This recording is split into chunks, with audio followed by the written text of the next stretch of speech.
महारानी। सम्राट, सम्राट, ये सब आप क्या कर रहे हैं? जब से हमें ये सब पता चला है तब से हम आपकी प्रतीक्षा कर रहे हैं ताकि हम आपसे बात कर सकें।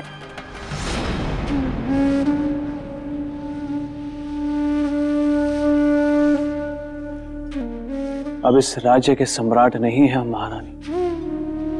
हमने वही किया है जो एक राजा को करना चाहिए। किंतु सम्राट, हमारे अपराध का दंड आप स्वयं को क्यों दे रहे हैं? आपको जो दंड देना है आप हमें दीजिए। इस अपराध से अब आप मुक्त हो चुकी हैं। सच्चे न्याय के लिए जो भी करना है वो हमें करना है। और सच्चा न्याय तभी होगा जब हम मकरंद की हुई मृत्यु की भरपाई स्वयं मकरंद बनकर करें। और जब ऐसा हो जाएगा तब हम समझेंगे कि हमने उस परिवार के साथ सच्चा न्याय किया। किंतु सम्राट, अपराधी हम हैं। आपको जो भी दंड देना है हम स्वीकार है।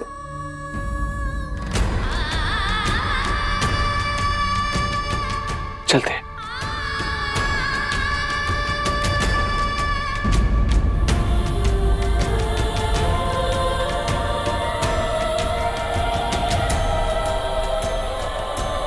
आपका सुख हमारा सुख,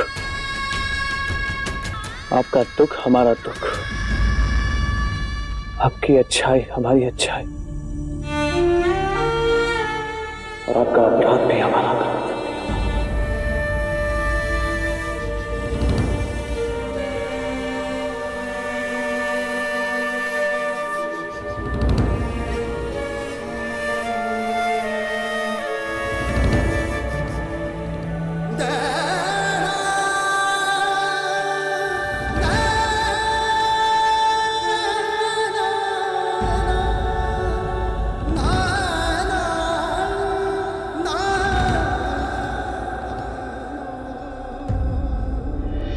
देवी, राजमहल त्याग कर सम्राट विक्रमादित्य ने ऐसा क्या किया कि वो मकरंद की जगह ले पाए? और देवी, क्या यह संभव था? राजन, सम्राट विक्रमादित्य के लिए कुछ भी असंभव नहीं था और कुछ ऐसा ही हुआ। उनके आगे पहली चुनौती थी मकरंद की बहन का टूटा रिश्ता। समझी जी, अगर आप संबंध तोड़ देंगे तो मेरी बेटी का क्या होगा? आप मुझे थोड़ा समय दीजिएगा, मैं आपकी सारी इच्छा पूरी कर दूंगा। प्रजापति, बात इच्छा अनिच्छा की नहीं है, ना ही लेन देन की, बात है बराबरी की। अब तुम्हारी और हमारी क्या बराबरी हो सकती है? कौन है कमाने वाला आपके यहां? कौन कमाएगा? कितना कमाएगा? आप हमसे बराबरी कैसे कर सकते हैं? और सुनो,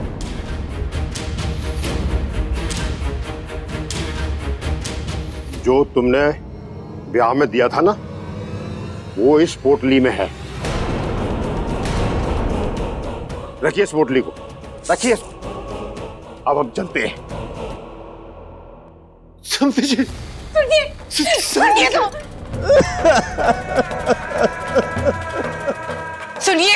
सुनिए तो, मेरी बात तो सुनिए। रुक जाइए,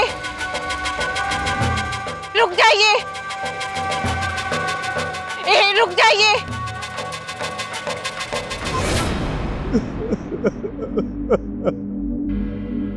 मेरी बेटी सुंदरी का क्या होगा? उसका जीवन बर्बाद हो जाएगा।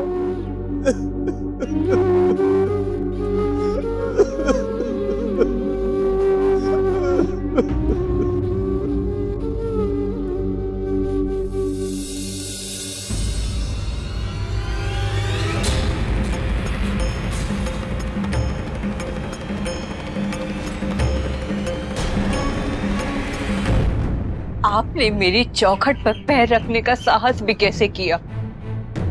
आपका ऋण चुकाने आए हैं, आपकी सहायता कर रहे हैं। हमें ना तो आपकी सहानुभूति चाहिए और ना ही किसी प्रकार की सहायता। कृपया कर चले जाइए, आप यहाँ से चले जाइए।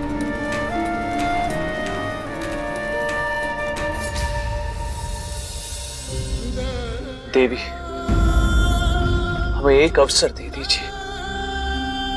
आप हमसे जो कहेंगी हम वो करेंगे। अगर आपको सच्चे हृदय से मेरी सहायता करनी है ना, तो ठीक है, लौटा दीजिए मुझे मेरा पति, मेरे बच्चे को उसका पिता लौटा दीजिए, उस अभागन बहन को उसका भाई लौटा दीजिए, उस पिता को उसका बेटा लौटा दीजिए, लौटा दीजिए।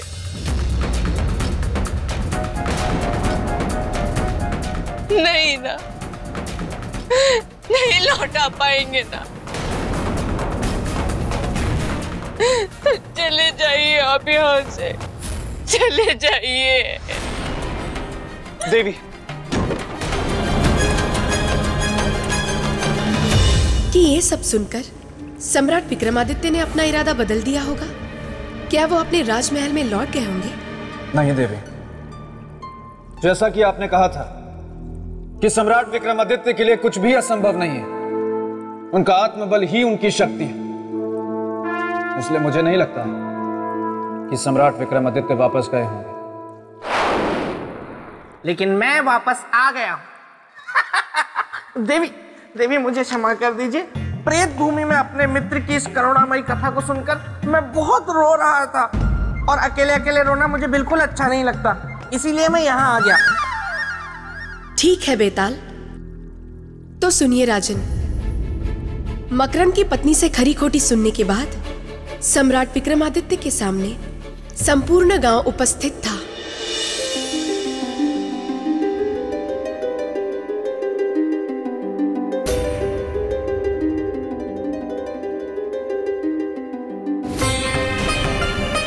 यही है वो मकरंद का हत्यारा, पकड़ो इसे। इसने एक नौजवान बच्चे की हत्या की और सीना चौड़ा करते हुए यहाँ चला आया। इसे सबक सिखाना ही होगा, तभी इसे पता चलेगा कि नौजवान बेटे की हत्या का दुख क्या होता है। भाइयों, हत्या का एक ही दंड होता है और वो है मृत्यु दंड, इसीलिए हम इसे मृत्यु दंड ही देंगे। रुक जाओ,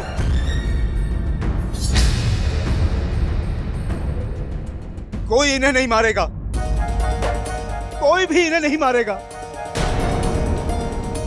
ये क्या कह रहे हो प्रजापति? ये तुम्हारे नौजवान बेटे की हत्या का दोषी है। मेरे बेटे की हत्या का दोषी है ना, तुम्हारे बेटे की हत्या का दोषी तो नहीं। ये आप कैसी बात कर रहे हैं प्रजापति? अगर आज तुम इसे बचाओगे तो इसके तुम ही दोषी ठहराए जाओगे। आप लोग चले जाओ यहाँ से। अगर मदद नहीं कर सकते तो झूठी सहानुभूति तो मत दिखाओ। जाओ यहाँ से, आप लोग जा सकते हैं। याद रखो प्रजापति, इसे जिंदा रखकर सांप को दूध पिलाओगे तुम। चलो भाइयों, चलो।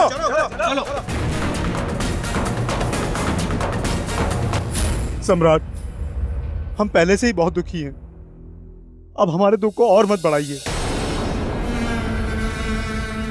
नहीं प्रजापति जी, हम आपके दुख को बढ़ाने नहीं, उसे कम करने आए हैं। आपके और आपके परिवार की सहायता करने। सम्राट, अगर आप सच में हमारी सहायता करना चाहते हैं तो यहाँ से चले जाइए। क्षमा करना हमें, पर जब तक हम आपके परिवार के हर सदस्यों के चेहरे पे सुख नहीं देख लेते, हम यहाँ से नहीं जाएंगे।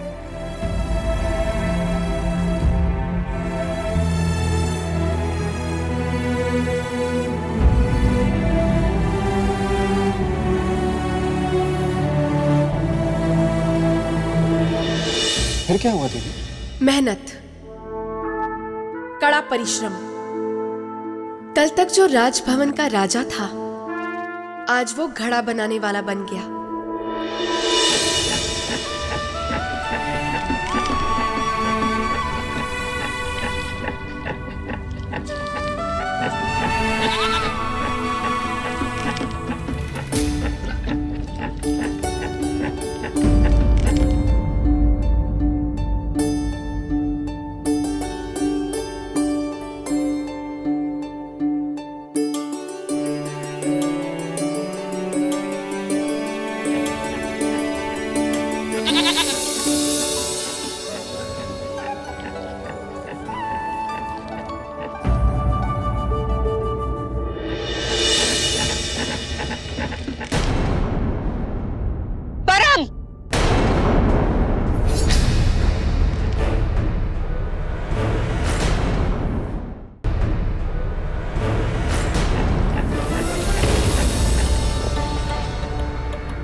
ये सब करके क्या दिखाना चाहते हो इस संसार को? क्या बताना चाहते हैं कि आप बहुत न्यायप्रिय हैं, आप हमारे शुभ चिंतक हैं? क्या सिद्ध करना चाहते हैं? देवी, हम कुछ सिद्ध नहीं करना चाहते। हम तो आपकी और आपके परिवार की सहायता करने आए हैं। नाम मत लीजिए सहायता का। चलो यहाँ। देवी, देवी,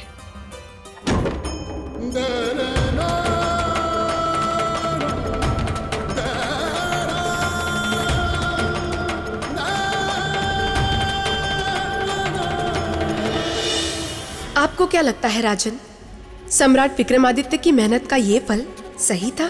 क्या वो मकरंद की पत्नी की बातें सुनकर वापस लौट जाएंगे? प्रश्न नहीं उठता। अरे मेरे मित्र विक्रमादित्य। बेताल, क्या आप राजा भोज हैं? नहीं।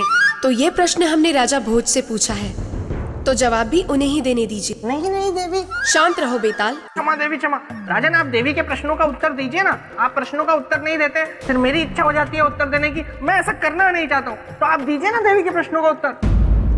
देवी, जो व्यक्ति अपना राजपाट, सुख सुविधा, मोह माया सब कुछ त्याग कर मकरंद के परिवार को खुशियां वापस देने आया, वो व्यक्ति इतनी आसानी से कभी हार नहीं मानेगा। सही कहा आपने राजन।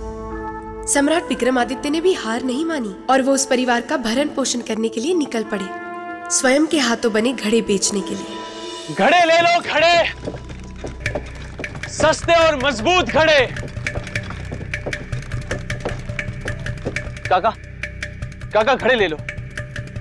काका, इससे सस्ता और मजबूत घड़ा आपको कहीं नहीं मिलेगा। एक बार लेके देखो आप।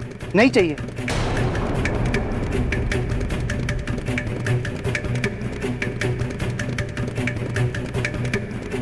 काकी, काकी घड़ा ले लीजिए। इससे सस्ता और मजबूत घड़ा आपको कहीं नहीं मिलेगा। नहीं घड़े वाले, हम केवल मकरंद के ही घड़े लेते हैं। हमें उसके घड़ों पर पूरा विश्वास है। मैं नहीं लूंगी।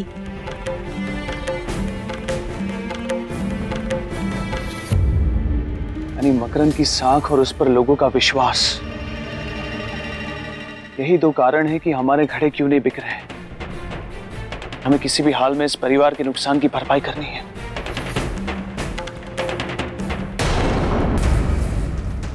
घड़ों को हर हाल में बेचना होगा।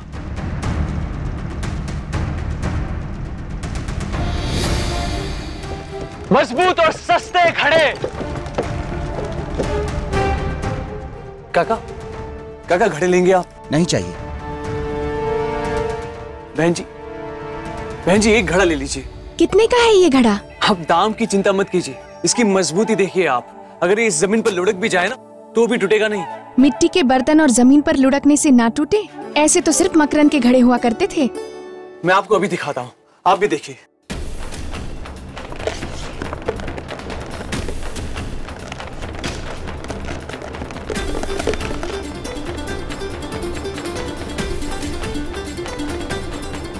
ये घड़ा मैं लूंगा, ये मुझे चाहिए। और इस प्रकार न्याय का ऋण चुकाने के लिए चक्रवर्ती सम्राट विक्रमादित्य पूरे 1 वर्ष तक घर घर जाकर घड़े बेचते रहे।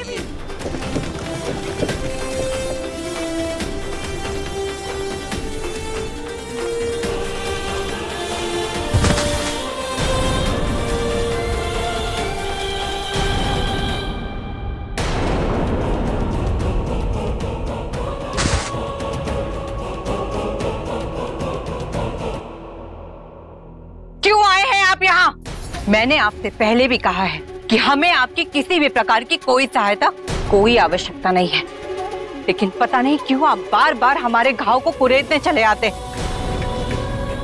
हमें हमारे हाल पर छोड़ दीजिए।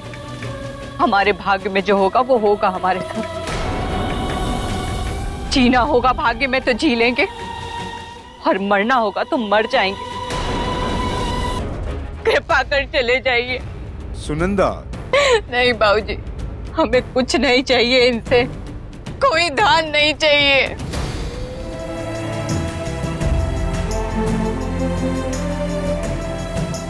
चलते हैं।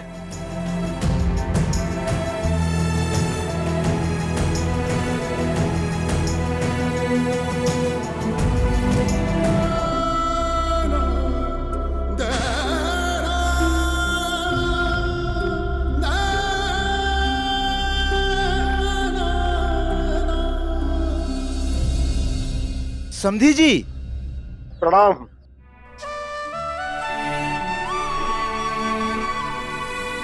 अरे समधी जी आप आइए ना, अंदर आइए। नहीं नहीं, हम तो अपनी बहू को विदा कराने आए।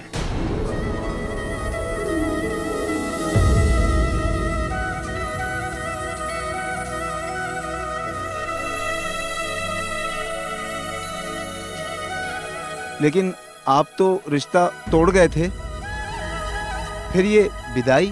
वो झूठे दिखावे के कारण जो हम भूल कर बैठे थे, अब हम उसे सुधारने आए। अब हम जान गए हैं एक दूसरे के सुख दुख में काम आना ही जीवन का सत्य है, सबसे बड़ा संबंध है। भला हो उस व्यक्ति का जिसने हमारी जान बचाकर हमारी आंखें खोल दी। अरे कोई मुझे बचाओ,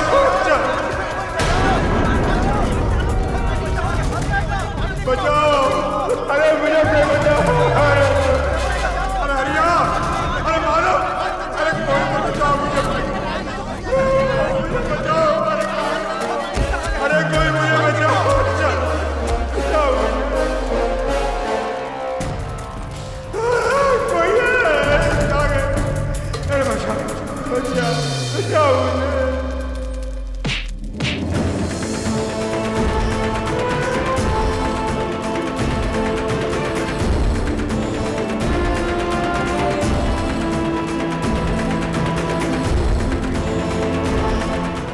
बेटा, तुमने मेरी जान बचाकर मुझ पर बहुत बड़ा उपकार किया है बेटा। नहीं काका, मानव धर्म का पालन करने में उपकार कैसे? और संकट के समय तो इंसान ही इंसान के काम आता है। परंतु काका एक बात मेरी समझ में नहीं आई, गांव वाले तो आपके अपने, तो इन्होंने आपकी जान बचाने की पहल क्यों नहीं की? बेटा ये सब स्वार्थी है, मतलबी है, नेकी को भूल जाते हैं बेटा। नहीं काका, नेकी को नहीं भूलते, पर नेकी को ही भूलने वाले को अवश्य भूल जाते हैं, उससे दूर चले जाते हैं। और आज आपके साथ भी ऐसा ही हुआ है। आपने भी नेकी को भुलाकर अपनी बहू के साथ सारे संबंध तोड़ दिए, फिर आप दूसरों से कैसे उम्मीद कर सकते हो? बेटा तुम कौन हो, ये सब कुछ कैसे जानते हो बेटा? हम ये सब इसलिए जानते हैं क्योंकि सुंदरी हमारी बहन है। हाँ काका, और विवाह के बाद एक स्त्री का घर अपना ससुराल होता है, उसका मायका नहीं। आप उसे अपने घर ले आए, वो आपको कभी शिकायत का अवसर नहीं देगी। क्षमा कर दो बेटा, मुझे क्षमा कर दो बेटा, क्षमा कर दो, क्षमा। नहीं काका, ये उस व्यक्ति की देन है जिसके कारण मैं अपनी भूल का प्रायश्चित करने यहाँ आ पाया हूँ। पर कौन है वो देवता? जो अभी भी यहाँ से गए।